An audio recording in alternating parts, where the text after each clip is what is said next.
Hay cosas que uno no debería encontrar, objetos que cargan historias que no te pertenecen, secretos que pesan más que el oro, verdades que te condenan solo por saberlas.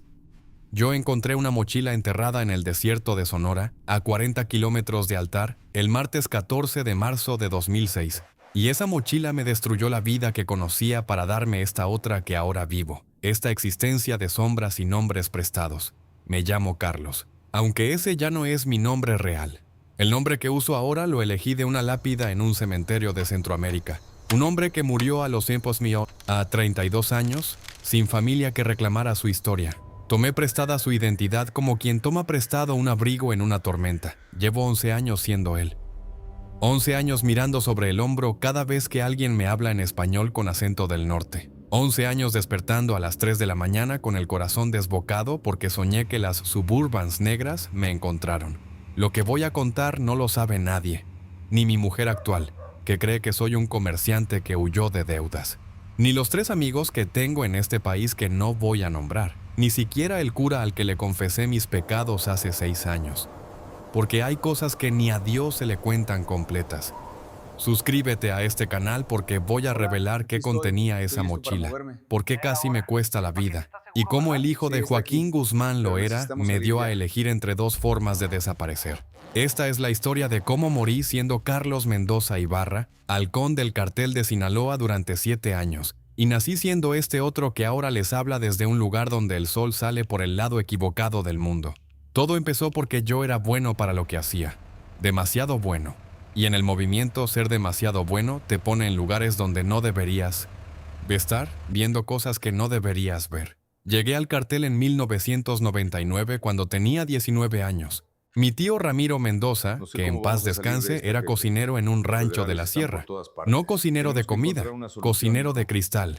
Él me metió como halcón en Culiacán, reportando movimientos de la judicial en la colonia Tierra Blanca. Pagaban 2,000 pesos a la semana por estar sentado en una esquina con un Nextel, avisando cuando pasaban las patrullas. Para 2006 ya llevaba 7 años en el movimiento. Había subido de halcón a chofer de confianza y de chofer a lo que llamaban apoyo logístico. Eso significaba que me encargaba de preparar las casas de Minotes y seguridad, verificar rutas, coordinar con los equipos de vigilancia. No era sicario.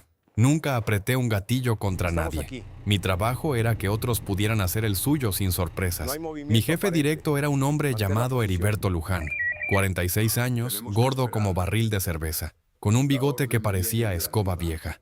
Don Beto le decíamos. Él respondía a gente más arriba, y esa gente más arriba respondía directamente a la familia Guzmán.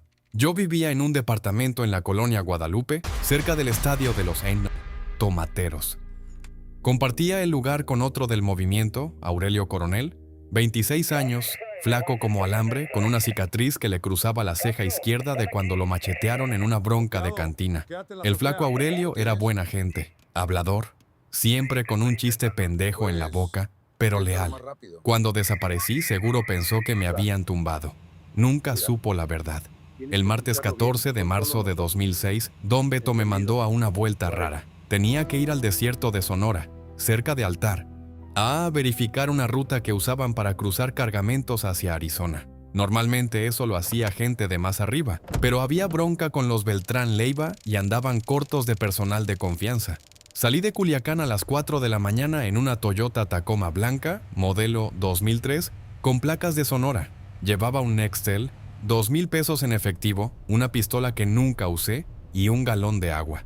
El viaje hasta Altar eran como 6 horas y no había retenes. Llegué al punto acordado a las 11 de la mañana. Era un tramo de desierto pelón, puro mezquite seco y tierra color hueso. El contacto local era un tipo llamado Rosendo Valenzuela, 62 años, cara de cuero curtido por el sol, con un sombrero de palma tan viejo que parecía reliquia. Don Chencho llevaba 30 años cruzando gente y carga por esa ruta. Conocía cada piedra, cada arroyo seco, cada escondite. Don Chencho me mostró la ruta nueva que querían usar. Caminamos como 3 kilómetros bajo ese sol que te derrite los pensamientos.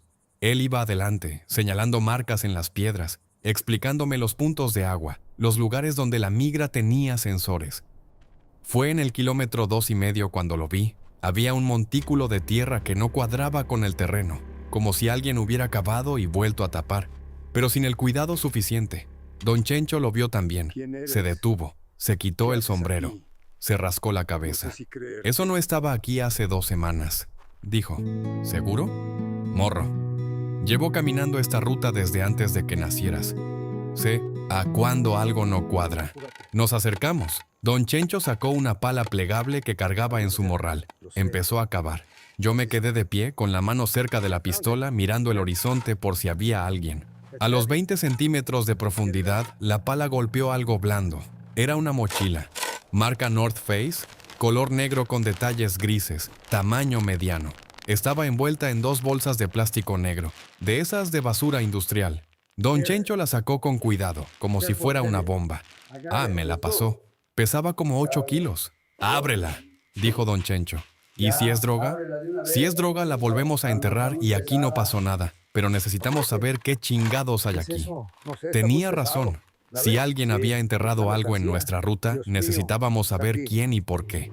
Podía ser de los Beltrán, podía ser de la DEA, podía ser de cualquier pendejo que quisiera jodernos. Abrí el cierre principal. Lo primero que vi fue dinero. Fajos de billetes de $100, envueltos en ligas, organizados en filas. Conté rápido. Había como 40 fajos. A $10,000 por fajo eran $400,000. Pero eso no era lo importante. Debajo del dinero había una laptop Dell, modelo Latitude, color gris.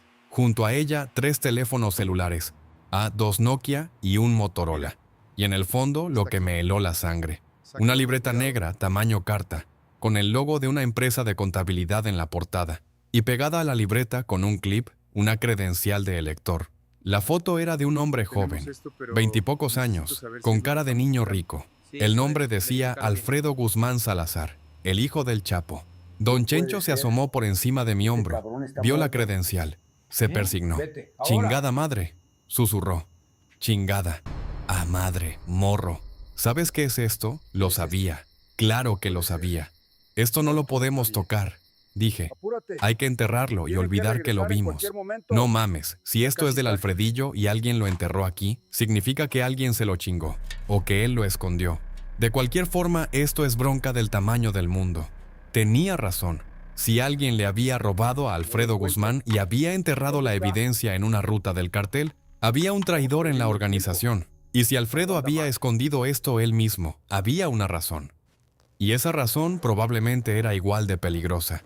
Cerré la mochila, me quedé mirándola como si fuera una serpiente venenosa. «Hay que reportar», dijo Don Chencho. «¿A quién?» «A Don Beto. Él sabrá qué hacer».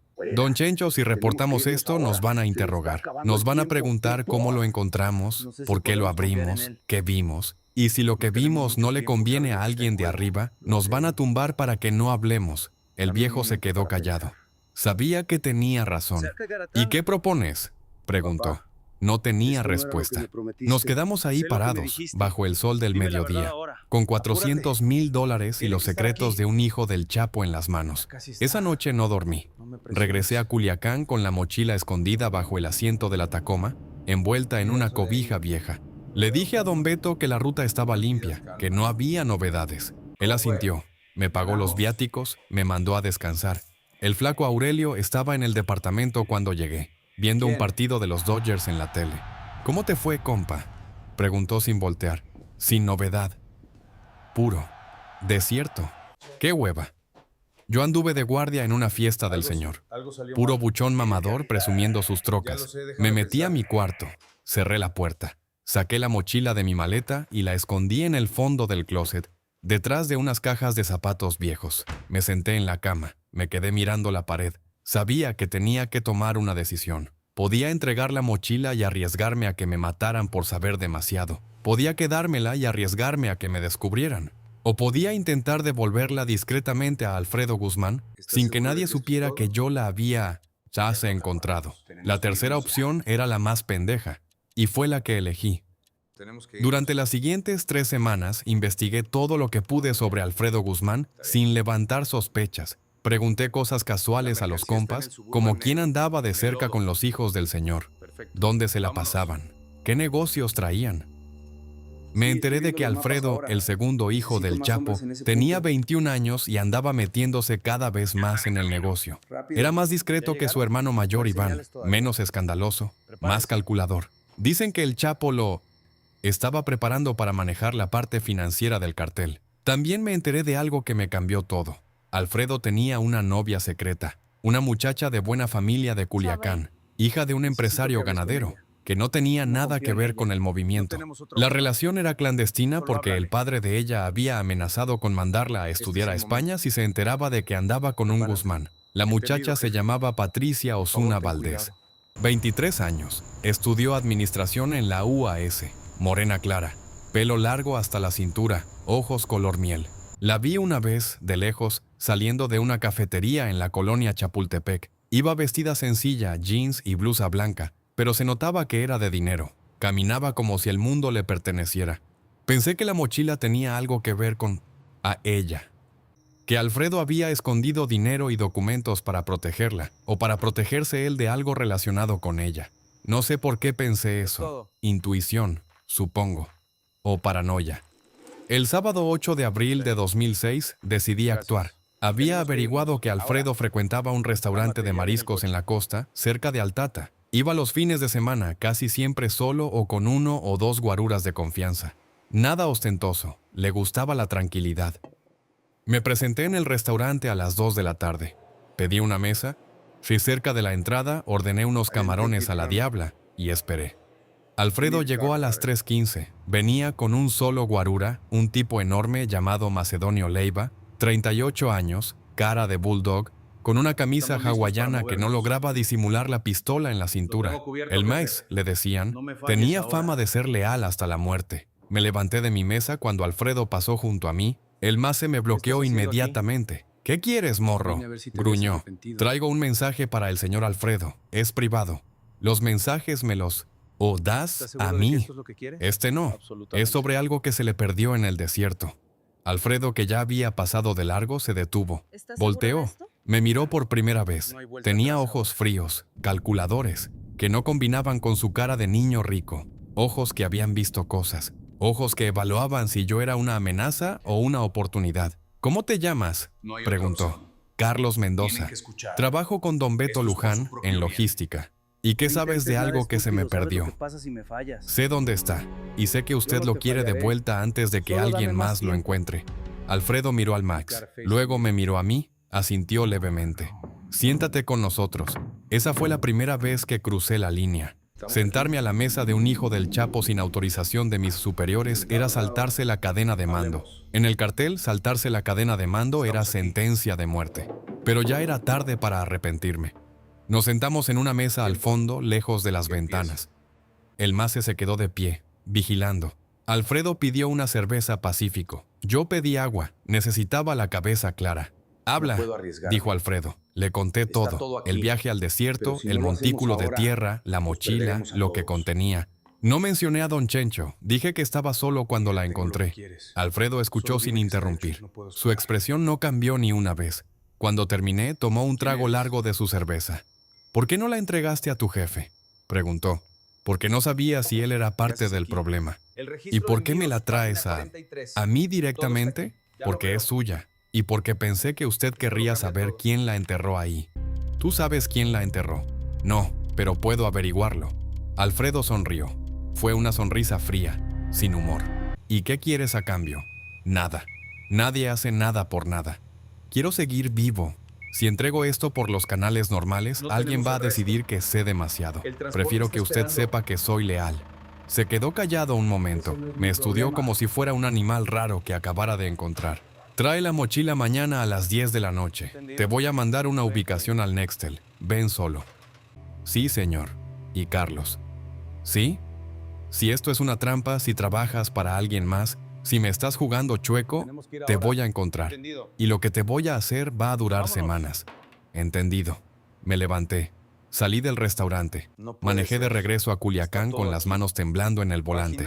Esa noche, en mi cuarto, abrí la libreta negra por primera vez. Lo que encontré adentro cambió todo. La libreta contenía registros de pagos, fechas, cantidades, nombres. Pero no eran pagos normales del negocio. Eran pagos a funcionarios del gobierno. policías, militares, y junto a cada pago había notas sobre qué información habían proporcionado a cambio. En la página 43 encontré un nombre que me heló la sangre: Heriberto Luján, Don Beto, a jefe. Según la libreta, Don Beto había recibido $300,000 en los últimos 2 años, no del cartel, de los Beltrán Leiva, por información sobre rutas, cargamentos, movimientos de la familia Guzmán. Don Beto era el topo, y Alfredo lo sabía. Por eso había escondido la libreta. Era su seguro, su evidencia, su protección. Pero alguien se la había robado y la había enterrado en el desierto, probablemente pensando que nadie la encontraría. Ahora yo la tenía, y sabía demasiado. El domingo 9 de abril de 2006, a las 10 de la noche, llegué a la ubicación que Alfredo me mandó. Era una casa en las afueras de Culiacán, rumbo a Navolato. Construcción sencilla, paredes de ladrillo sin pintar, un patio de tierra con una Suburban negra estacionada. El MASE me recibió en la puerta.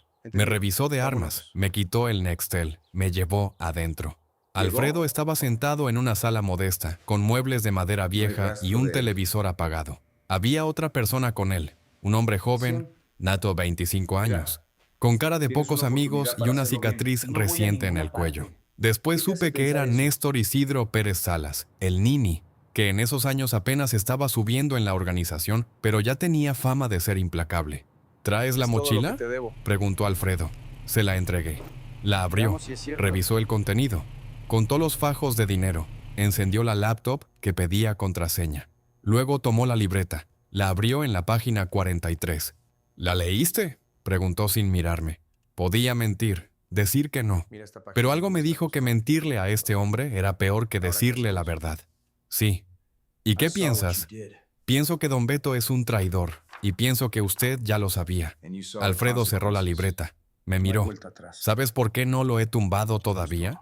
No, porque quiero saber quién más está con él. Tiene que haber más. Un topo solo no sirve de nada. Necesita una red. ¿Y quiere que yo la encuentre? Quiero que sigas trabajando con él como si nada. Que me reportes todo lo que hace, todo lo que dice, con quién se reúne. ¿Puedes hacer eso? Era una trampa. Si decía que sí, me convertía en espía dentro del cartel, con riesgo de muerte si me descubrían. Si decía que no, probablemente no salía vivo de esa casa. Puedo hacerlo, dije. Bien. El Mace te va a dar un teléfono nuevo. Solo lo usas para contactarme a mí. Nadie más sabe de esto. Ni mi papá, ni mis hermanos, ni nadie. ¿Entendido? Entendido. Esa noche empezó mi doble vida. Durante los siguientes 8 meses, trabajé para Don Beto como siempre, pero reportaba todo a Alfredo. Cada reunión sospechosa, cada llamada rara, a cada viaje sin explicación. Alfredo recibía mis reportes y no decía nada. Solo acumulaba información. Nos vimos 14 veces en esos 8 meses, siempre en lugares discretos. Una taquería en la colonia Infonavit Umaya, un estacionamiento detrás de un cine cerrado, una casa de seguridad en El Dorado. Nunca más de 30 minutos, siempre con el Mace vigilando. En algún momento las reuniones dejaron de ser solo de trabajo. No sé cómo pasó exactamente. Fue gradual. Un comentario personal aquí, una pregunta sobre mi familia allá. Alfredo empezó a tratarme diferente. No como un informante, sino como alguien de confianza. Me preguntaba mi opinión sobre cosas que no tenían nada que ver con Don Beto. Me contaba cosas de su vida, de la presión de ser hijo de quien era, de lo que significaba cargar ese apellido. Una noche de octubre, en la casa de El Dorado, después de darle mi reporte, me ofreció una cerveza. Nos sentamos en el patio mirando las estrellas. El Mace estaba adentro, dándonos espacio. ¿Tienes familia, Carlos?, preguntó. Mis papás viven en Los Mochis. Tengo 2 hermanas, una casada, otra estudiando enfermería. ¿Los ves seguido? Cada 2 o 3 meses. No quiero que sepan en qué ando. Eso está bien. La familia es lo único que importa al final. Se quedó callado un momento. Luego dijo algo que me sorprendió. ¿Sabes por qué confío en ti? No, porque pudiste quedarte la mochila. $400,000. Pudiste desaparecer, empezar. Una vida nueva en cualquier lado. Pero no lo hiciste, me la trajiste. Era lo correcto. No, era lo estúpido. Lo correcto hubiera sido tomar el dinero y correr. Lo que hiciste fue leal, y la lealtad es más rara que el oro en este negocio. Esa noche cuando me fui sentí algo que no había sentido en años, que alguien me veía como persona, no como herramienta. Fue un error, el peor de mi vida, porque empecé a creer que Alfredo Guzmán era mi amigo. Y en el cartel los amigos no existen, él. Es viernes 15 de diciembre de 2006, todo se derrumbó.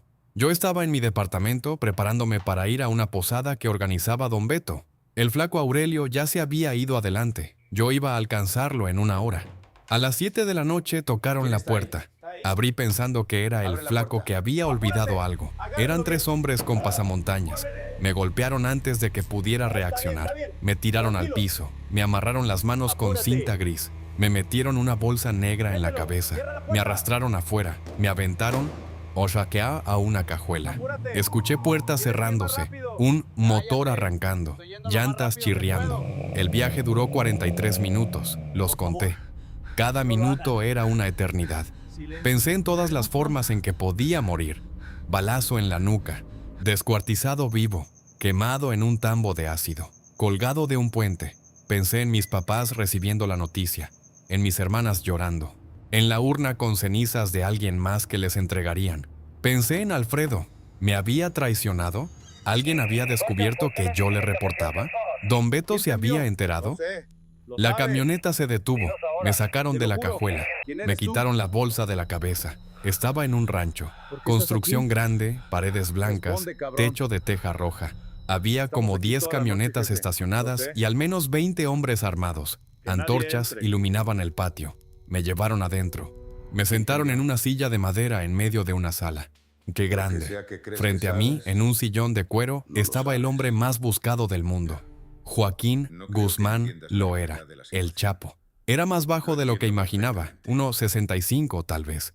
Complexión robusta, cara redonda, bigote recortado. Vestía jeans, botas de piel de avestruz y una camisa de cuadros azules. Parecía un ranchero cualquiera, pero sus ojos eran los de alguien que había ordenado miles de muertes y dormía tranquilo cada noche. A su derecha estaba Alfredo. A su izquierda, el Nini. Detrás de ellos, el Mace y otros 4 guaruras. ¿Este es?, preguntó el Chapo. Su voz era suave, casi amable. «Este es», confirmó Alfredo. El Chapo me miró, sonrió. Carlos Mendoza Ibarra, 7 años en el movimiento. Halcón, chofer, logística, buen elemento según me dicen. ¿Es cierto? Sí, señor. También me dicen que encontraste algo que no debías encontrar y que en lugar de quedártelo, se lo trajiste a mi hijo. ¿Está completo? ¿Es cierto? Sí, señor. ¿Y por qué hiciste eso? Porque era lo correcto. El Chapo se rió. Una risa genuina como si le hubiera contado un chiste bueno. Lo correcto, me gusta eso.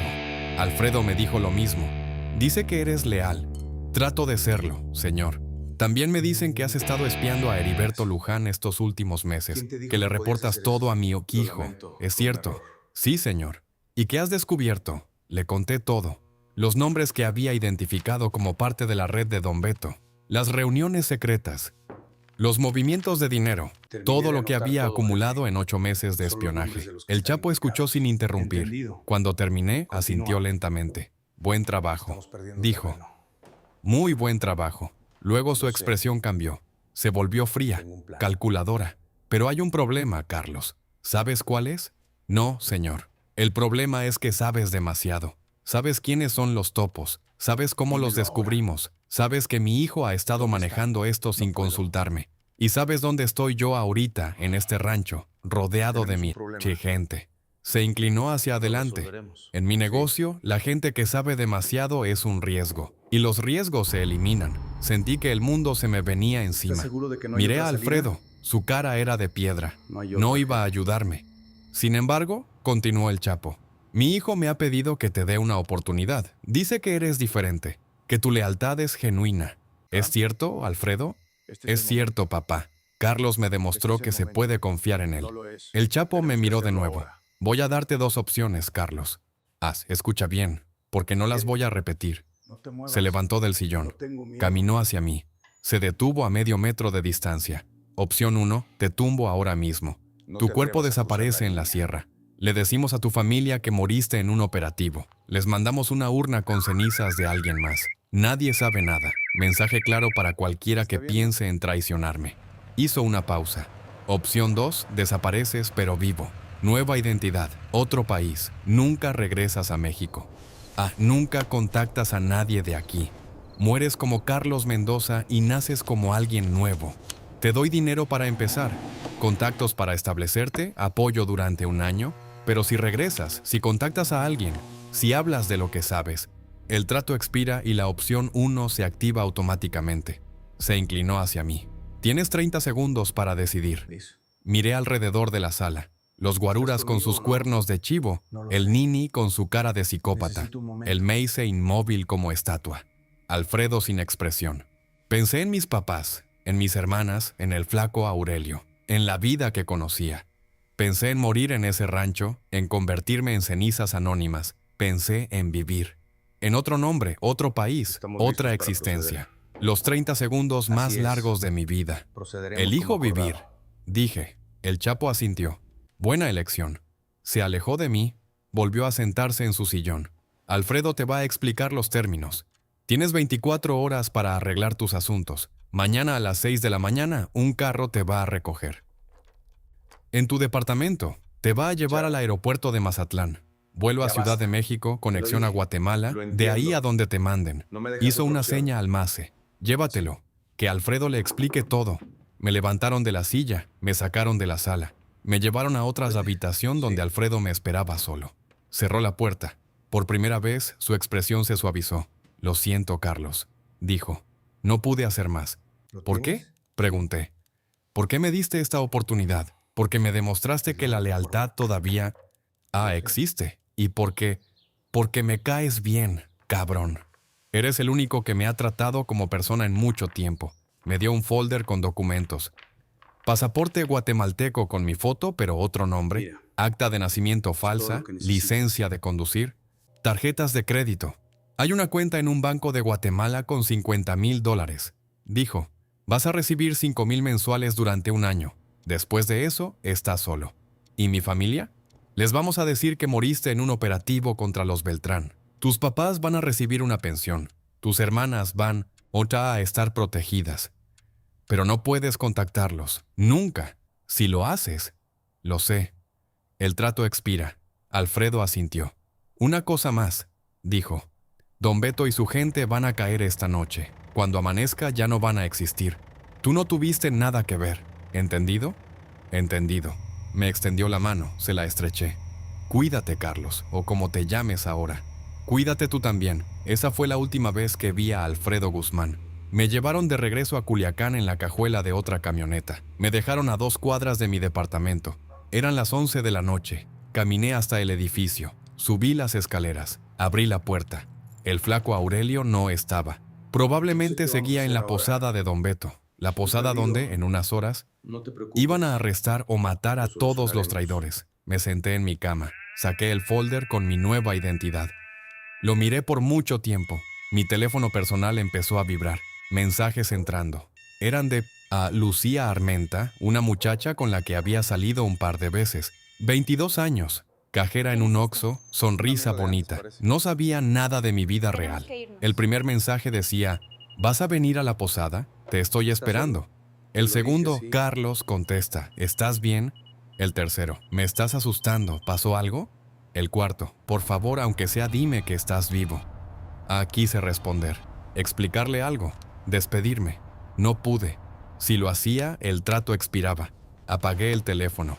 Empaqué una mochila pequeña, ropa para 3 días, los documentos viejos que no volvería a usar, una foto de mi familia que guardaba en mi cartera desde los 15 años, mi papá, mi mamá, mis hermanas, yo. Navidad de 1995, todos sonriendo. Me quedé mirando esa foto toda la noche. Memoricé cada detalle. La camisa azul de tintos no son mi papá. El delantal de cocina de mi mamá, las trenzas de mis hermanas, mi cara de morro pendejo que no sabía lo que le esperaba. A las 5 de la mañana tocaron la puerta. Era el maíz. Es hora, dijo. Tomé mi mochila. Salí del departamento. No volteé a ver atrás. Afuera esperaba una Suburban negra con vidrios polarizados. Me subí al asiento trasero. El maíz se sentó adelante junto al chofer.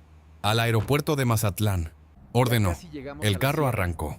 Mientras salíamos de Culiacán, vi el sol empezando a salir sobre la sierra. Los cerros se pintaban de naranja y rosa. Era hermoso. Era la última vez que vería mi tierra. El MASE no habló durante todo el trayecto a Mazatlán. 3 horas de carretera con el sol subiendo por la sierra y yo mirando por la ventana como si fuera la última vez que vería cada árbol, cada cerro, cada pinche letrero de carretera. Porque era la última vez. A la altura de Costa Rica, el pueblo ese que está antes de llegar a Mazatlán, el MASE sacó un sobre manila del guantera y me lo aventó al asiento trasero. Todo lo que necesitas está ahí, dijo sin voltear. Memorízalo antes de llegar al aeropuerto. Quema lo que traes de tu vida vieja. Abrí el sobre con manos que no parecían mías. Adentro había un pasaporte guatemalteco color azul oscuro, con mi foto, pero con otro nombre, Marco Antonio Reyes y Fuentes, nacido el 3 de agosto de 1979 en Quetzaltenango, Guatemala. Había una cédula de vecindad guatemalteca con los mismos datos, una licencia de conducir, 3 tarjetas de débito de bancos centroamericanos y un papel doblado con instrucciones escritas a máquina. El papel decía: vuelo Mazatlán a Ciudad de México, 9:15 de la mañana. Conexión Ciudad de México a Guatemala, 2:40 de la tarde. En el aeropuerto de Guatemala te espera un hombre con un letrero que dice: Reyes Importaciones. Él te lleva a tu nuevo domicilio. No hables con nadie, no llames a nadie, no existes. Había también un fajo de billetes. Conté $5,000 en efectivo. El chofer se detuvo a 1 kilómetro del aeropuerto en un estacionamiento de tierra junto a una gasolinera abandonada. Aquí te bajas, dijo el Mace. Caminas al aeropuerto, no voltees, no te despidas. Abrí la puerta. El aire de Mazatlán olía a sal y a pescado, diferente al aire de Culiacán, que olía a tierra mojada y a tacos de asada. Mace, dije antes de bajarme. ¿Qué? Gracias, no respondió. Cerré la puerta. La Suburban arrancó y desapareció por donde habíamos venido. Me quedé parado ahí, con mi mochila colgando del hombro, mirando el polvo que levantó la camioneta. Eran las 8:15 de la mañana del sábado 16 de diciembre de 2006. Tenía 26 años, $55,000 a mi nombre, una identidad falsa y ningún lugar en el mundo al que pudiera llamar hogar. Caminé hacia el aeropuerto. No volteé. El vuelo a Ciudad de México duró 1:40. Me senté junto a la ventana mirando cómo México se hacía pequeño debajo de mí. Vi la costa de Sinaloa, los cerros de la sierra, los ríos que bajaban hacia el mar. Todo lo que conocía, todo lo que era, quedándose atrás mientras yo me convertía en nadie. En el aeropuerto de Ciudad de México tuve 4 horas de espera. Me senté en una cafetería cerca de la puerta de salidas internacionales. Pedí un café americano que no me tomé. Me quedé mirando a la gente pasar. Familias con niños, parejas de novios, hombres de negocios con sus maletines, gente normal viviendo vidas normales. Pensé en llamar a mis papás. Tenía su número memorizado desde los 12 años. Podía marcar. Escuchar la voz de mi mamá, decirle que estaba bien, que no se preocupara. No lo hice. El trato era claro. A las 2:40 de la tarde abordé el vuelo a Guatemala. 3 horas y media de aire turbulento sobre montañas y selvas que nunca había visto. Aterrizamos en el aeropuerto La Aurora a las 6:15 de la tarde, hora local. El hombre del letrero se llamaba Rigoberto, 60 años, cara de indígena maya, manos callosas de trabajador. No preguntó nada. Me llevó a una pickup Toyota roja, modelo 94, con la defensa abollada y un rosario colgando del espejo. ¿Primera vez en Guatemala?, preguntó mientras salíamos del aeropuerto. Sí, le va a gustar, es tranquilo. No dije nada, no tenía nada que decir. El apartamento estaba en la zona 10 de Ciudad de Guatemala, en un edificio de 4 pisos sin elevador. Segundo piso, puerta 2B, un cuarto con cocina, un baño pequeño, una cama individual con colchón duro. Las paredes estaban pintadas de amarillo pálido, descoloridas por el sol que entraba por la única ventana. Rigoberto me dio las llaves y un papel con una dirección. Mañana a las 8 se presenta aquí, dijo. Es una bodega de importaciones. Va a trabajar en inventario. Le pagan en efectivo 500 quetzales a la semana. No pregunte nada, no cuente nada. ¿Y usted? Yo solo soy el que recoge gente en el aeropuerto. No sé nada más. Se fue. Cerré la puerta. Me senté en la cama. El silencio era absoluto. No había música de banda saliendo de alguna casa vecina. No había voces de vendedores ambulantes. No había el ruido constante de Culiacán, esa sinfonía de claxons y gritos y vida que nunca se callaba. Solo silencio. Me acosté en la cama sin quitarme los zapatos. Miré el techo. Había una mancha de humedad en la esquina que parecía un mapa de algún país que no reconocía. Esa fue mi primera noche como Marco Antonio Reyes y Fuentes. No dormí. El primer mes en Guatemala fue como vivir dentro de un sueño del que no podía despertar. Me levantaba a las 6, me bañaba con agua, a fría porque el calentador no servía. Caminaba 15 cuadras hasta la bodega. Trabajaba 10 horas contando cajas de electrodomésticos chinos. Caminaba de regreso. Comía algo en un puesto de la calle. Me acostaba a las 9. Repetir, repetir, repetir. La bodega era un galpón enorme en la zona 12, lleno de cajas apiladas hasta el techo. Había otros 6 trabajadores, todos guatemaltecos, todos con historias que no contaban. Nadie preguntaba de dónde venía. Nadie preguntaba por qué un mexicano con acento norteño estaba contando lavadoras en una bodega de Guatemala. Mi jefe se llamaba Don Horacio, 72 años, ex militar, con una pierna coja de una herida de bala que nunca explicó. Me trataba bien, me pagaba puntual, no hacía preguntas, las noches eran lo peor. En Culiacán siempre había algo que hacer, una fiesta, no reunión, una vuelta con el flaco Aurelio. Siempre había ruido, movimiento, vida. Aquí no había nada, solo yo, las 4 paredes amarillas y el silencio que me comía vivo. Empecé a hablar solo.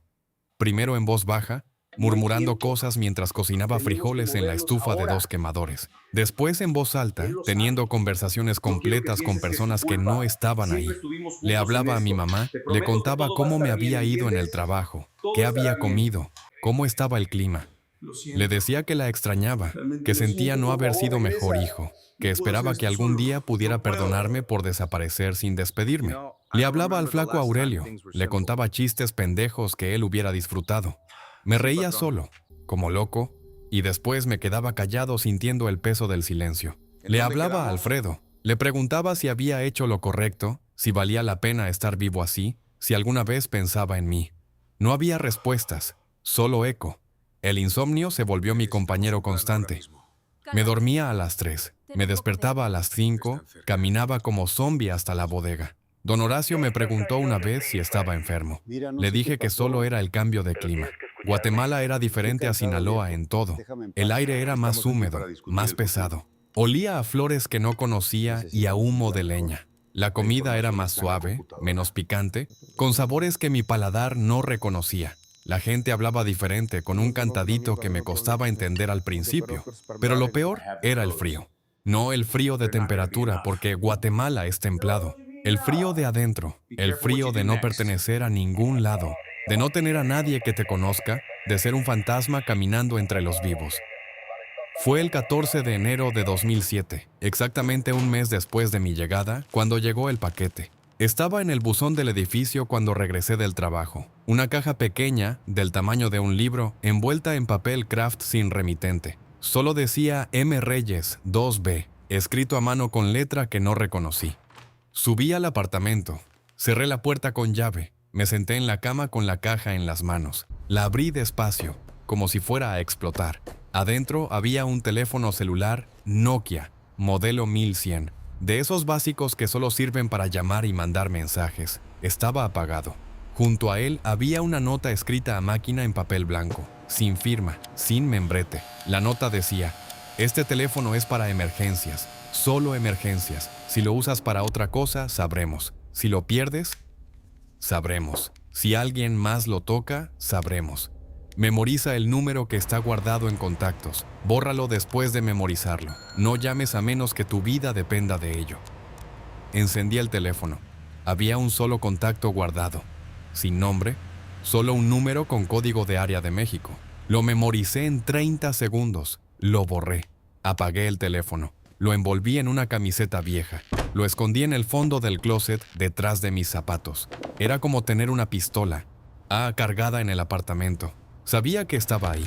Sabía que podía usarla. Sabía que si la usaba, algo cambiaría para siempre. No lo toqué en semanas, pero sabía que estaba ahí. Cada noche, antes de dormirme, pensaba en él, en el número memorizado, en la voz que contestaría si marcaba. Era mi única conexión con el mundo que había dejado atrás, y eso lo hacía más peligroso que cualquier arma. La Navidad de 2006 la pasé solo en el apartamento, comiendo tamales guatemaltecos que compré en el mercado de la zona 4. No sabían a los tamales de mi mamá. Nada sabía a nada de lo que recordaba. A las 11 de la noche, cuando en Culiacán mi familia estaría sentada alrededor de la mesa, abriendo regalos y brindando con ponche, yo estaba acostado en la cama mirando el techo, contando las grietas en el yeso. Pensé en mi mamá preparando el pavo, en mi papá con su cerveza Pacífico, contando las mismas historias de siempre, en mis hermanas peleando por quién abría primero los regalos. Pensé en que probablemente ya les habían dicho que estaba muerto, que habían llorado por mí. ¿Qué tal?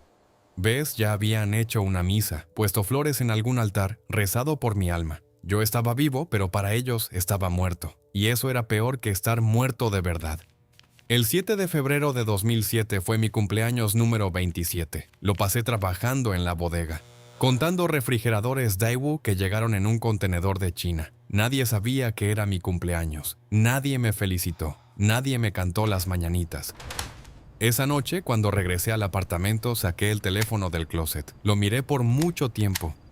El número memorizado daba vueltas en mi cabeza como un mantra. Sabía que no debía llamar. Sabía que era romper las reglas. Sabía que podía costarme todo. Pero necesitaba escuchar algo, lo que fuera.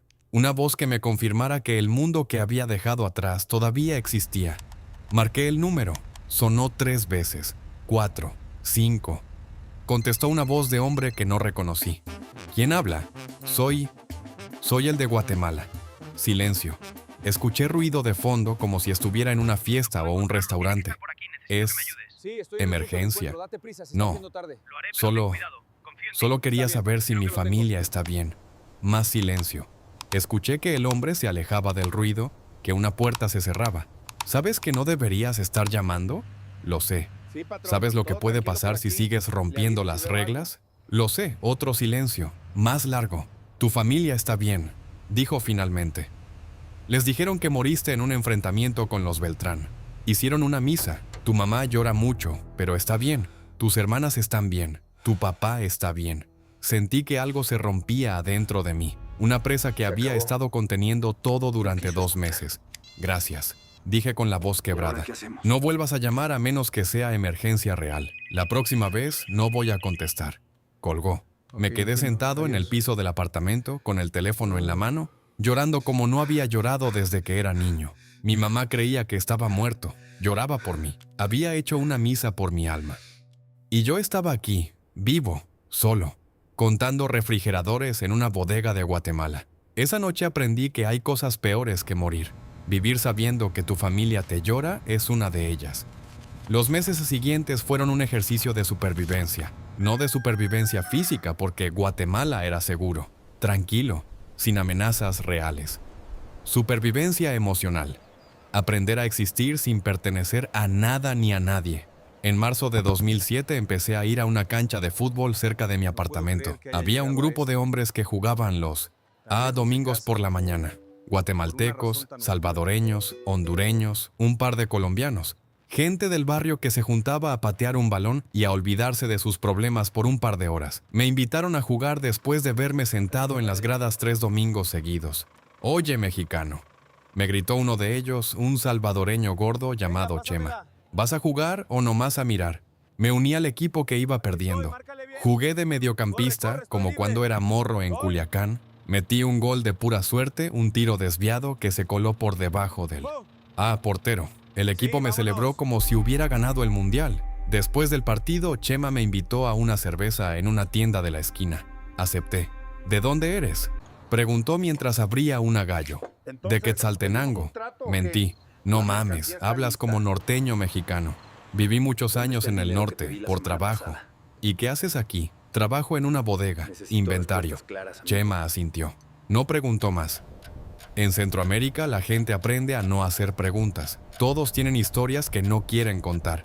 A través de Chema conocí a otros. Rigoberto el taxista, que resultó ser primo del Rigoberto que me había recogido en el aeropuerto. Doña Marta, una señora guatemalteca de 70 años que vendía tamales en el mercado y me adoptó como si fuera su hijo perdido. El pelón Mauricio, un hondureño que había huido de las maras y ahora trabajaba como mecánico. Ninguno sabía quién era yo realmente. Ninguno sabía de dónde venía ni por qué. Estaba ahí, pero me Este corte aceptaron. está Me perfecto. incluyeron en sus vidas, me invitaron a Sí, sus listo en un fiestas, a momento. sus asados, a sus reuniones familiares. Fue doña Marta Sí, quien me todo ahí. enseñó a Se ve sobrevivir bien. sin hacer preguntas. Mijo, me dijo un día Es un mientras yo la momento ayudaba a peligroso, cargar tienes que ser bolsas del cuidadoso. mercado. Todos aquí Lo venimos sé. de algo. Todos dejamos Necesito algo llegar a atrás. casa. No importa qué, lo que importa Apúrate. es qué hacemos Cuidado. ahora. Y si lo que dejé atrás me sigue, entonces lo enfrentas cuando llegue. Pero mientras tanto, vives. Porque la vida no espera a que estés listo. Esa mujer, Copoté con Mosmeitos, a sus 70 años y sus manos arrugadas de tanto hacer tamales, me dio más Ese es el sabiduría 8. en una frase ¿Y que el de todos puerco? los años que Son los pasé que en le el cartel. quedan. Empecé a Llévatelo. hacer cosas normales. Iba al mercado los Permítame ayudarle, sábados, señora. jugaba fútbol los Gracias, joven. domingos, Que tomaba Dios lo café bendiga. con Chema los miércoles después del trabajo. Ayudaba a doña Marta con sus bolsas. Veía Gol, partidos de gol. fútbol Inicia en la la segunda tienda de mitad. don Horacio, y cada El vez que partido hacía sigue algo muy cerrado. normal, algo que la gente común hace sin pensar, sentía un miedo profundo, miedo de acostumbrarme, No hay otra miedo de salida. olvidar quién era, miedo de que la tranquilidad fuera una trampa. Porque en el cartel aprendí que la calma siempre viene antes de la tormenta, que cuando todo parece estar bien es cuando Estamos debes aquí. estar más Cambio. alerta, que la muerte llega cuando menos la esperas. Pero aquí no había muerte, solo vida. Vida tranquila, aburrida, ordinaria. Y eso me aterraba Este más es el que día que nos cualquier vamos. amenaza. El 14 de marzo de 2007, exactamente un año después de encontrar la mochila en el desierto, recibí una llamada, no del teléfono de emergencia, de mi teléfono Sí. normal, el que usaba para el trabajo y para hablar con Chema y los demás. Era un número desconocido con código de área de México. ¿Dónde estás? Contesté con el corazón en la garganta. Necesitamos que muevas la Bueno, mercancía esta noche. ¿Marco Reyes? Hay problemas Preguntó en la una carretera voz de 50. mujer. Sí, le llamo de parte de la familia Mendoza en Los Mochis. Tenemos noticias sobre su madre. El mundo se detuvo. ¿Qué? ¿Qué pasó? Su madre falleció ayer por la noche. Infarto. Le estamos avisando porque... encontramos su número en sus cosas. Pensamos que debía saberlo.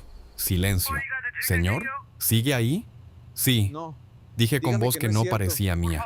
Sí, sigo aquí. Dios mío, El funeral no. es mañana en Los Mochis, Entendido. por si puede asistir. Me encargo No, de eso. no puedo. Estoy Asegúrate fuera de del que nadie país. te siga. Lo entendemos. Que Dios la tenga en su gloria. Colgó. Me quedé parado en medio de la calle con el teléfono en la mano sin poder moverme. Mi mamá estaba muerta. Mi mamá, que creía que yo estaba muerto, había muerto sin saber que yo seguía. Vivo. Mi mamá, que había llorado por mí, que había hecho misas por mi alma, que había pasado su último año creyendo que su hijo estaba enterrado en alguna fosa anónima. Y yo no podía ir a su funeral, no podía despedirme, no podía decirle que la amaba, que sentía todo, que hubiera dado mi vida por verla una vez más. Caminé de regreso al apartamento como autómata, subí las escaleras, entré, cerré la puerta, me senté en el piso. Saqué la botella de ron que guardaba en la cocina para ocasiones especiales. La abrí, empecé a tomar. Tomé hasta que el piso dejó de ser piso y el techo dejó de ser techo. Tomé hasta que las lágrimas se secaron y solo quedó un vacío enorme en el pecho. Tomé hasta que vomité y seguí tomando. Esa noche grité el nombre de mi mamá hasta quedarme sin voz. Grité maldiciones al cartel, a Alfredo, al Chapo, a Don Beto, a todos los que me habían llevado a este punto. Grité hasta que los vecinos golpearon la pared pidiendo silencio.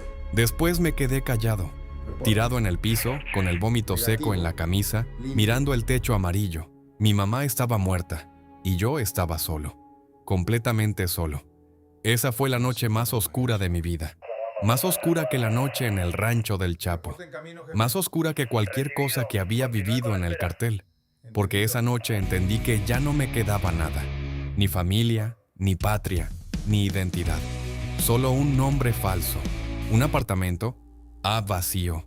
Y 50 años de vida por delante sin nadie que me importara. Pensé en terminar con todo. Tenía una navaja en el cajón de la cocina. Sería fácil. Un corte profundo, esperar a que la sangre se fuera, dormir para siempre. Pero no lo hice. No por valentía, por cobardía, por miedo a lo que había del otro lado. Y quizás en el fondo porque una parte de mí todavía quería vivir. Aunque no supiera para qué. Después de la muerte de mi mamá, algo cambió en mí. No sé. Si fue para bien o para mal. Solo sé que cambió. Dejé de esconderme tanto. Empecé a salir más, a hablar más, a conectar más con la gente de mi nueva vida. Era como si la muerte de mi mamá me hubiera liberado de algo. Ya no tenía que protegerla con mi silencio. Ya no tenía que mantenerla a salvo de la verdad. En abril de 2007 conocí a Luciana. Era guatemalteca, 31 años, divorciada, con una hija de 6 llamada Sofía. Trabajaba como contadora en una empresa de exportación. La conocí en la tienda de Don Horacio, comprando cigarros. No deberías fumar, le dije sin pensar. Me miró con una ceja levantada. ¿Y tú quién eres para decirme qué hacer? Sí. Nadie, solo alguien que Gracias. perdió a su mamá hace poco. De No sé algo qué del vamos a corazón. hacer. Su expresión se suavizó. Lo siento. Yo también. Empezamos a hablar. Primero en la tienda, después en una cafetería cercana. Después en su casa. Sofía me adoptó inmediatamente, como hacen los niños con la gente que les cae bien. Me llamaba verdad el de todo mexicano esto y me pedía que le contara no historias de estaba sola. cowboys y narcos. Le conté historias de Necesitamos cowboys, pensar con de cuidado. narcos, nada. No Con sé qué Luciana más puedo fue hacer para diferente. arreglar No le esto. conté todo, pero Tienes le que conté intentarlo de algo. nuevo, es tu Vengo única de una opción. vida complicada, le dije una noche después de hacer el amor por primera vez. Hice cosas que no estoy orgulloso. podemos Tuve esperar que irme más. de México para salvar mi El vida. tiempo se nos está ¿Eras acabando. criminal? Era parte de algo criminal. No mataba gente, pero estaba cerca de gente que sí lo hacía. Esperé que se levantara, que me echara de su casa, a que llamara a la policía. ¿Lo No supieron? lo hizo. Se quedó acostada Aún no estoy junto a mí, seguro. mirando el techo. Todos Estamos tenemos aquí. pasados, dijo. Mi exmarido me Estás solo en pegaba, esto. lo dejé, empecé de nuevo. Lo sé. Tú también puedes empezar de Gracias. nuevo. No te da miedo estar conmigo. Me da más miedo estar sola. Esa noche dormí abrazado a otra persona por primera vez en más de un año. Fue la primera noche que no soñé con Suburbans negras ni con Descansa fosas un en el rato. desierto. Y es Los meses suficiente por ahora. siguientes fueron Sí, los más gracias, por tranquilos de fin, mi Un vida. poco de paz. Trabajaba en la bodega. Pasaba las tardes con Luciana y Sofía. Jugaba a fútbol los domingos. Tomaba café con Chema. Era una vida pequeña, ordinaria, sin adrenalina ni peligro. Y empecé a creer que podía funcionar, que podía ser Marco Antonio Reyes Cifuentes para siempre, que Carlos Mendoza Ibarra podía quedarse enterrado en el pasado. Pero no tenemos otra opción. Fue en diciembre de 2007, casi exactamente 2 años después de mi huida, cuando todo cambió otra vez. Estaba en el apartamento de Luciana, ayudando a decorar el árbol de Navidad con Sofía, cuando sonó mi teléfono. No el teléfono normal, el ¿Qué va a otro. pasar ahora? Él, que estaba escondido en el fondo de mi closet desde hacía casi un año. Lo había traído conmigo esa noche porque iba a pasar la Navidad con Luciana y no quería dejarlo solo en mi apartamento. Sonó 3 veces, 4, 5. Luciana me miró. ¿No vas a Hola, contestar? Es del trabajo. Ya regreso. Salí al balcón. Cerré la puerta de vidrio. Contesté. ¿Bueno? ¿Sigues vivo? Preguntó una voz dije que que no me llamaras reconocí aquí. inmediatamente. Era el Mace. Sí, ¿Dónde están los bien, demás? porque tenemos un problema. ¿Qué clase de problema? El tipo al que le sacaste información hace 2 años, el de la libreta. Resulta que tenía un hermano, y el hermano acaba de descubrir quién lo entregó. Sentí que el suelo se abría bajo mis pies. ¿Cómo lo descubrió? No importa cómo, lo que importa es que Tenemos que sabe hablar. tu nombre, No tu hay nombre otra manera. viejo, ¿De qué estás Carlos hablando? Mendoza, ¿Qué pasó? y está preguntando por ti. No Pero yo puede estoy ser. muerto, Ay, oficialmente Dios mío. estoy muerto. Sí, pero él no cree en muertos. Está ofreciendo dinero por información, mucho dinero. Y cuando alguien ofrece mucho dinero, la gente empieza a recordar cosas que había olvidado. Silencio.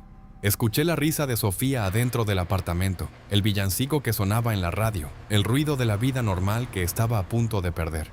¿Qué hago?, pregunté. ¿Qué hacemos? Por ahora, nada. Quédate donde estás, no cambies tu rutina, no hagas nada que llame la atención, pero estate listo. ¿Listo para No qué? puedo hacer eso, Para ¿sabes lo que moverte. significa? Si las cosas se ponen feas, vas a tener que Tenemos todo desaparecer listo. otra. No hay vuelta atrás. vez. Está bien. Y Pero si esta algo sale vez mal, no va a haber nadie que te ayude. ¿Y Alfredo? ¿Él sabe de esto? Silencio largo. Demasiado largo. Alfredo tiene sus propios problemas ahora mismo. No puede protegerte. Nadie puede protegerte. Estás solo. Colgó. Me quedé en el balcón mirando las luces de la ciudad, sintiendo el frío de la noche guatemalteca.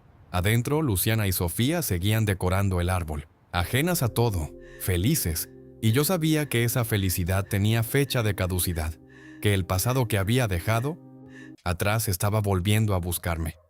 Que Carlos Mendoza Ibarra no estaba tan muerto como yo creía. La pregunta ya no era si me encontrarían, la pregunta era cuándo. Las semanas siguientes fueron las más largas de mi vida. Cada vez que sonaba un teléfono, cada vez que alguien tocaba la puerta, cada vez que un carro desconocido pasaba lento por la calle, sentía que el corazón se me salía del pecho. Luciana notó el cambio. No era tonta. ¿Qué te pasa?, me preguntó una noche después de que Sofía se durmiera. Llevas días como si esperaras que alguien te matara. Son problemas del pasado, le dije. Cosas que creí que estaban enterradas. ¿Qué tan graves?, la miré. Esta mujer que me había aceptado sin preguntas, que me había dado un lugar en su vida, que me había hecho creer que podía tener algo normal. Le debía la verdad, o al menos parte de ella. Graves, dije. Tan graves que puede que tenga que irme. No puedo quedarme ¿Irte más. a dónde? He hecho lo No que tenía sé, que hacer. lejos, ¿Pero por donde qué? no No me entiendo. Tienes que saber que te encuentren. quiero, pero ya no Se soy quedó libre. callada un momento. Adiós. ¿Estás Luego bien? se levantó, fue a la cocina y regresó con Sí. 2 cervezas. Me dio una. Se sentó junto a mí. Pasó algo en la ciudad. Cuando dejé a mi ex marido, No pude más. dijo, tuve que esconderme Tuve que 6 irme. meses en casa de Lo mi sé. tía en Quetzaltenango. Lo hiciste Él me bien. buscaba. Estás a Decía salvo que aquí. me iba a matar si me encontraba. Viví con miedo todos los días, pero un día entendí algo. ¿Qué? Que el miedo no te protege, solo te roba el tiempo que te queda. debimos haber Si vas a nacido. vivir escondiéndote, no estás viviendo, estás esperando a morir. Tomé trago largo de la cerveza. Sabía amarga, como todo últimamente. ¿Y si al dejar de esconderme pongo en peligro a la gente que quiero? Entonces tienes que decidir. favor, tienes O que te vas escucharme. solo y nos proteges desde la única lejos. manera. O te quedas Ya y lo sé. enfrentamos juntos Está lo bien, que lo venga. haré. No sabes lo que puede venir. No, pero sé que no quiero perderte. Y sé que Sofía tampoco. Esa noche no dormí. Me quedé sentado en el balcón, fumando ¿Estás seguro cigarros de que que este había es el lugar? dejado hace meses, mirando las luces de No la hay duda. ciudad. Tenía 2 opciones. Huir otra Ha estado vez, aquí toda la solo, noche. empezar de cero en otro país, con otro nombre, sin nadie. O quedarme, arriesgarme y tal vez arrastrar a Luciana y a Sofía a un infierno que no les pertenecía. A las 4 de la mañana tomé el teléfono de emergencia, marqué el número, Rápido. contestó al segundo timbrazo. ¿Qué pasó?, preguntó el más. Necesito saber qué tan cerca están. Silencio. Escuché que tecleaba algo, que hablaba con alguien en voz baja. El hermano de Don Beto se llama Gerardo Luján, 52 años, vive en Tijuana, tiene contactos con los Arellano, lo que queda de ellos. Está moviendo Sí, patrón. gente para Entendido. buscarte. ¿Ya saben que Estamos estoy en esperando la Guatemala? No. Todavía creen que estás en México, escondido en algún lado, pero es cuestión de tiempo. ¿Cuánto tiempo? Semanas. Tal vez meses. Depende de cuánto dinero siga poniendo y de quién abra la boca. ¿Qué me recomiendas? Otra pausa larga. Que te muevas. Sudamérica. Europa, donde sea. Entre más lejos, mejor. Y que cortes todo contacto con cualquiera que te conozca como Marco Reyes. Tengo una mujer aquí y una niña. Entonces tienes que decidir qué es más importante, ellas o tú. Colgué sin despedirme.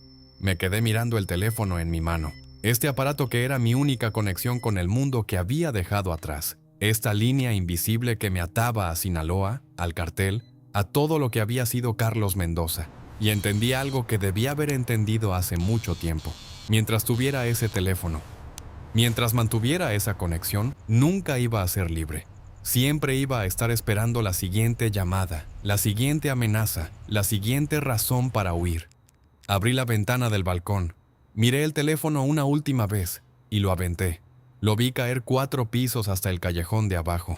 Escuché el golpe contra el concreto. No sé si se rompió o no. No me importó. Cerré la ventana. Regresé adentro. Me acosté junto a Luciana, que dormía sin saber nada de lo que acababa de pasar. Esa noche, por primera vez en 2 años, dormí sin soñar con el pasado. La mañana siguiente le dije a Luciana que teníamos que hablar. Le conté todo, no los detalles específicos, no los nombres, no las operaciones, pero le conté la verdad esencial, que había te dijo? trabajado para el cartel de Sinaloa, que había descubierto algo que no debía descubrir, que me habían dado a elegir sé. entre morir o desaparecer, que llevaba 2 años viviendo con un nombre falso. Escuchó sin interrumpir. Su cara no cambió durante todo el relato. Cuando terminé, se quedó callada un momento largo. Luego dijo, ¿cómo te llamas de verdad? Carlos Mendoza Ibarra. ¿Y Marco? Marco Antonio Reyes y pasado Fuentes mucho murió tiempo. a los 32 años en un pueblo de Por Guatemala. eso tenía que Tomé su decírtelo nombre de ahora. una lápida. Asintió Tenemos que lentamente. hablar de esto. Veos como procesando información Lo sé. muy pesada. ¿Vas a tener que Pero es irte? más complicado Eso de lo que depende de crees. ti. ¿De mí? Si me quedo te pongo en peligro. A ti y a Sofía. No sé cuánto peligro ni cuándo llegará. Pero llegará. Y si te vas, desaparezco No sé otra qué vez. hacer. Empiezo de cero en otro lado. Solo. Se levantó, fue a la ventana. Debes decidirlo. Se quedó mirando afuera un rato largo. Mi exmarido me No sé pegaba qué con el pensar de esto, cinturón. Miguel. Dijo sin Lo voltear. haremos. Me como dejó siempre. cicatrices que todavía tengo. Cuando lo dejé, todo el mundo me dijo que estaba loca, que cómo iba a criar a una hija sola. Que mejor aguantara. Volteó a verme. No aguanté. Me fui. Empecé de nuevo. Y fue lo mejor que hice en mi vida. Esto es diferente. No tanto. Es elegir entre el miedo y la vida. Y yo ya elegí una vez. Caminó hacia mí. Se sentó a mi lado. Tomó mi mano. No me importa cómo te Te lo llames. juro, fui No me yo. importa qué hiciste. Lo Me hice importa para quién eres protegerte. ahora. Y el hombre que ¿Por qué? conozco es bueno. ¿Por qué Trabaja nunca me lo duro. dijiste? Cuida a mi hija. Me hace feliz. Luciana, si tienes que irte, me voy contigo. Sofía y yo. Los tres juntos. Empezamos de nuevo No donde podemos sea. esperar. No puedo Tenemos pedirte que hacerlo eso. ahora. No me lo sé. estás pidiendo. Estoy Te lo estoy contigo. ofreciendo. Confía Esa en fue mí. la primera vez ¿Estás que seguro alguien de esto? eligió quedarse Tenemos que conmigo hacerlo. sabiendo la verdad. La primera vez que alguien vio lo que era y decidió que valía la pena el riesgo. No lloré. Ya no me quedaban lágrimas para esas cosas. Pero algo se rompió y se reconstruyó al mismo tiempo adentro de mí. 3 semanas después, los tres abordamos un vuelo de Ciudad de Guatemala a Lima, Perú. De Lima tomamos un bus a una ciudad más pequeña, más tranquila, más lejos de todo. No voy a decir el nombre de la ciudad, no voy a decir el país exacto, solo voy a decir que el sol sale por el lado equivocado del mundo, que el español que hablan aquí suena diferente al mío, y que los cerros que veo desde mi ventana no se parecen en nada a la Sierra de Sinaloa. Llegamos con lo que traíamos puesto, $30,000 en efectivo que había ahorrado de mi trabajo en la bodega y a ningún plan Es más demasiado allá de arriesgado. sobrevivir. ¿No lo entiendes? Los primeros No meses tenemos fueron otra opción. difíciles. Conseguí trabajo en una ferretería, cargando bultos de cemento y organizando estantes de tornillos. Luciana encontró empleo como contadora en una empresa pequeña de construcción. Sofía entró a una escuela pública donde la molestaban por su acento guatemalteco. Vivíamos en un apartamento de 2 cuartos en un barrio de clase trabajadora. El agua se iba 3 veces por semana. Los vecinos peleaban a gritos los sábados en la noche. El colchón tenía resortes que se clavaban en la espalda. Pero era nuestro, era real, Calma, hay una era forma de salir. vida. Tenemos que irnos ya. Recuerdo una mañana de abril de 2008, 6 meses después de llegar. Era domingo. Luciana estaba haciendo desayuno en la cocina diminuta. Sofía estaba sentada en el piso de la sala, dibujando en un cuaderno. Yo estaba leyendo el periódico local, tratando de entender las noticias de un país que apenas conocía. Luciana gritó Hola. desde la cocina: «Marco, ¿Hay alguien ahí? ¿quieres huevos revueltos ¿Quién o eres? fritos?» Y Sofía, sin levantar la vista de su dibujo, dijo: «Papá quiere revueltos, siempre quiere revueltos. Papá». Me había los que llamado irnos. papá. Me quedé helado con el periódico en las manos. Tenemos que Luciana asomó la cabeza desde la cocina, vio mi cara, ¿De vuelta? sonrió. «Ya te adoptó», dijo. «No hay vuelta atrás». Esa mañana comí huevos revueltos con una niña de 7 años que amo, me papá. llamaba papá y una mujer Te que amo me también. había elegido sabiendo mis Pertenecemos secretos. juntos. Y por primera vez en mi vida sentí que pertenecía a algo que valía la pena proteger. No es que el pasado desapareciera, el pasado nunca desaparece. Había noches en que me despertaba empapado en sudor, soñando con Suburbans negras que me perseguían por calles que no reconocía. Había días en que escuchaba una canción de banda en alguna tienda y tenía que salir porque no podía respirar. Había momentos en que veía las noticias de México, las cifras de muertos, ¿Lo viste? los nombres de los capturados No puede ser. y sentía que el mundo que había dejado Ahí atrás está. seguía ardiendo sin mí. En enero de 2016, 10 años. Después de mi huida, vi en las noticias que habían recapturado al Chapo. Lo sacaban de un edificio esposado, rodeado de marinos, con la cara de alguien que ya había aceptado su destino. Luciana estaba sentada junto a mí en el sillón. Sofía, ya adolescente de 15 años, estaba en su cuarto haciendo tarea. ¿Lo conocías?, preguntó Luciana en voz baja. Una vez, dije, una sola vez. ¿Y ahora qué sientes? Me quedé mirando la pantalla. El hombre más buscado del mundo, el que me había dado a elegir entre 2 formas de desaparecer, ahora era solo un preso más en un helicóptero militar. Nada, dije. No siento nada. Y era verdad. Ya no había odio, ni miedo, ni gratitud. Solo el vacío de algo que había terminado hace mucho tiempo. Esa noche, después de que todos se durmieron, salí al balcón de nuestro apartamento nuevo, más grande que el primero, en un barrio mejor. Miré las luces de la ciudad que ahora era mi hogar. Escuché los sonidos de la noche, perros ladrando, carros pasando, música lejana de alguna fiesta. Pensé en mi mamá, en la misa que hicieron por mi alma, en las lágrimas que derramó creyendo que su hijo estaba muerto. Pensé en mi papá, que según supe después, murió en 2012, también de un infarto, también sin saber que yo seguía vivo. Pensé en mis hermanas, que ahora tendrían 40 y tantos años, con hijos propios, con vidas que no incluían al hermano que perdieron. Pensé en el flaco Aurelio, que probablemente seguía en Culiacán, o estaba muerto, o estaba preso. Nunca lo sabré. Pensé en don Chencho, el viejo del desierto, que fue el primero en ver la mochila conmigo. Espero que haya muerto de viejo en su tierra, no de bala en alguna fosa. Pensé en Alfredo Guzmán, que según las noticias ahora era uno de los líderes del cartel, heredero del imperio de su padre, el hombre que me dio una oportunidad, que me trató como persona, que me salvó la vida y me condenó al exilio al mismo tiempo. Nunca lo odié. No podía.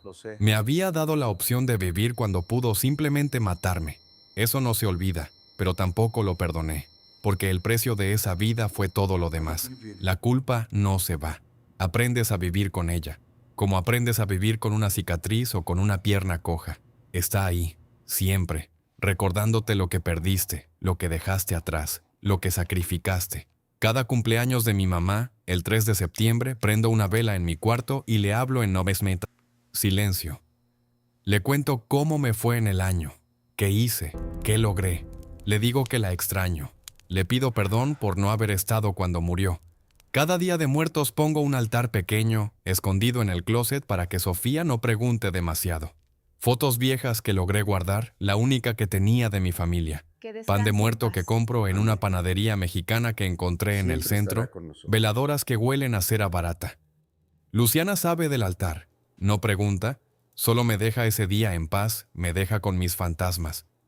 Porque eso es lo que cargo, fantasmas. Mi mamá, mi papá, mis hermanas que están vivas pero muertas para mí, el flaco Aurelio, don Chencho, Carlos Mendoza Ibarra, todos fantasmas que viven en mi cabeza, que me hablan en las noches, que me recuerdan quién fui. Hay una pregunta que me hago cada año, el 14 de marzo, aniversario del día que encontré la mochila. ¿Qué habría pasado si la hubiera dejado enterrada? Si hubiera visto el montículo de tierra y hubiera seguido caminando. Si hubiera regresado a Culiacán sin saber nada. Si hubiera seguido siendo halcón, chofer, logística, un engrane más en la máquina del cartel. Probablemente estaría muerto. La guerra entre los Guzmán y los Beltrán Leiva se puso fea después de 2008. Mucha gente que conocía cayó. Mucha gente que no merecía morir terminó en fosas anónimas. O tal vez estaría preso, en alguna cárcel mexicana, pudriéndome con una condena de 40 años, viendo pasar los días sin esperanza. O tal vez estaría vivo, todavía en el movimiento con más dinero y más sangre en las manos. Convertido en algo que no quiero imaginar. No lo sé, nunca lo sabré. Lo que sé es que la mochila me encontró a mí. No al revés, estaba ahí, esperando como si el destino la hubiera puesto en mi camino para cambiar todo. Y la abrí, y vi lo que había adentro, y tomé decisiones que me trajeron aquí. ¿Fueron las decisiones correctas? No sé si existe eso. Solo existen las decisiones que tomas y las consecuencias que cargas. Hoy es martes 14 de marzo de 2017. 11 años exactos, acá desde que encontré la mochila. Tengo 37 años, aunque mi identificación dice que tengo 38 porque Marco Antonio Reyes Cifuentes nació un año antes que Carlos Mendoza Ibarra. Vivo en una casa pequeña con jardín, en un barrio tranquilo de una ciudad que no voy a nombrar. Tengo un negocio de ferretería que empecé hace 4 años con los ahorros de la bodega. Me va bien, no soy rico, pero no me falta nada. Luciana sigue conmigo. Cumplimos 10 años juntos el mes pasado. Ya tiene canas en el pelo y arrugas alrededor de los ojos, pero sigue siendo la mujer más hermosa que he conocido. Trabaja medio tiempo en una escuela, enseñando contabilidad a muchachos que quieren empezar negocios. Sofía tiene 16 años, es más alta que su mamá, con el pelo largo hasta la cintura, con una actitud de adolescente que me desespera y me enorgullece al mismo tiempo. Quiere estudiar medicina, dice que quiere ayudar a la gente. Yo le digo que puede ser lo que quiera, que tiene toda la vida por delante. Tenemos un perro que se llama Canelo, un criollo color café que recogimos de la calle hace 3 años. Duerme a los pies de nuestra cama y ladra cada vez que alguien toca la puerta. Esta mañana me levanté a las 6, como todos los días. Me bañé con agua caliente, un lujo que nunca doy por sentado. Desayuné huevos revueltos con Luciana mientras Sofía se preparaba para la escuela. ¿Qué vas a hacer hoy?, me preguntó Luciana. Abrir la ferretería. Llega un pedido de pintura a las 10. Después tal vez vaya al mercado a comprar carne. Para la cena. Suena bien. Sofía pasó corriendo, tomó un pan de la mesa, me dio un beso en la mejilla. Bye, papá. Bye, mamá. Y se fue con su mochila colgando del hombro. Con su vida por delante, sin saber nada de lo que su padre fue, de lo que su padre hizo, de los fantasmas que su padre carga. Me quedé sentado en la mesa de la cocina mirando la puerta por donde había salido. Luciana me tomó la mano. ¿Estás bien? Tranquilo. Sí, solo pensando. Todo va a estar bien. ¿En qué? En lo afortunado que soy. Sonrió. Me apretó la mano. Se levantó a lavar los platos. Y yo me quedé ahí, en mi cocina, en mi casa, en mi vida, pensando en todo lo que tuve que perder para llegar aquí. Es una situación complicada. Mi nombre es Marco Antonio Reyes y Fuentes. Antes fui Carlos Mendoza Ibarra. Antes de eso, fui un morro de 19 años que entró al cartel porque no conocía otra forma de sobrevivir. Perdí a mi familia, perdí mi tierra, perdí mi nombre, mi historia, mi identidad. Perdí el derecho a visitar la tumba de mis padres, a ver, a crecer a mis sobrinos, a comer tacos de asada en una esquina de Culiacán. Pero gané esto, esta mujer que me ama sabiendo lo que fui. Esta hija que me llama papá sin saber lo que hice. Esta casa pequeña con jardín donde el sol entra por las mañanas. Esta vida tranquila, ordinaria, milagrosa. No sé si es suficiente. No sé si algún día será suficiente, pero es lo que tengo. Y lo voy a proteger hasta el último día. Esta es mi historia. Historia de una mochila enterrada en el desierto, de secretos que pesan más que el oro, de decisiones que cambian todo. Historia de un hombre que murió para poder vivir, que perdió todo para ganar algo diferente. Soy Marco Antonio Reyes y Fuentes. Y esta es mi vida ahora. Esta existencia de sombras y nombres prestados que, con el tiempo, se convirtió en algo real. No hay final feliz, solo hay final. Y el mío, por ahora, es este. Una cocina con luz de mañana, una mujer lavando platos, una hija que se fue a la escuela, un perro durmiendo en el patio. Nada extraordinario, nada espectacular, solo vida. Y después de todo lo que pasé, después de todo lo que vi y lo que hice y lo que perdí, la vida ordinaria es el milagro más grande que conozco.